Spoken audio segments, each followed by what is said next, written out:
నందమూరి కుటుంబంలో తీవ్ర విషాదం చోటు చేసుకుంది. విశ్వవిఖ్యాత నట సార్వభౌమ దివంగత ముఖ్యమంత్రి నందమూరి తారక రామారావు గారి పెద్ద కుమారుడు నందమూరి జయకృష్ణ సతీమణి శ్రీమతి నందమూరి పద్మజ గారు కన్నుమూశారు. గత కొంతకాలంగా అనారోగ్యంతో బాధపడుతున్న ఆమె హైదరాబాద్లోని ఒక ప్రైవేట్ ఆసుపత్రిలో చికిత్స పొందుతూ మంగళవారం ఉదయం తుది శ్వాస విడిచినట్లు కుటుంబ సభ్యులు ప్రకటించారు. శ్రీమతి పద్మజ గారి మరణం కేవలం నందమూరి కుటుంబానికే కాదు, దగ్గుపాటి కుటుంబానికి కూడా తీరని లోటు.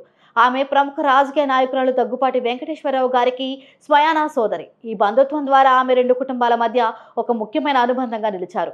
నందమూరి పద్మజ గారు ఇటీవల బ్రీత్ చిత్రంతో హీరోగా మంచి గుర్తింపు తెచ్చుకున్న యువ నటుడు నందమూరి చైతన్య కృష్ణకు మాతృమూర్తి. ఆమె మరణ వార్త తెలియగానే టాలీవుడ్ రాజకీయ వర్గాల్లో విషాద ఛాయలు అలుముకున్నాయి. పలువురు ప్రముఖులు సోషల్ మీడియా వేదికగా తమ ప్రగాఢ సంతాపం తెలియజేస్తున్నారు.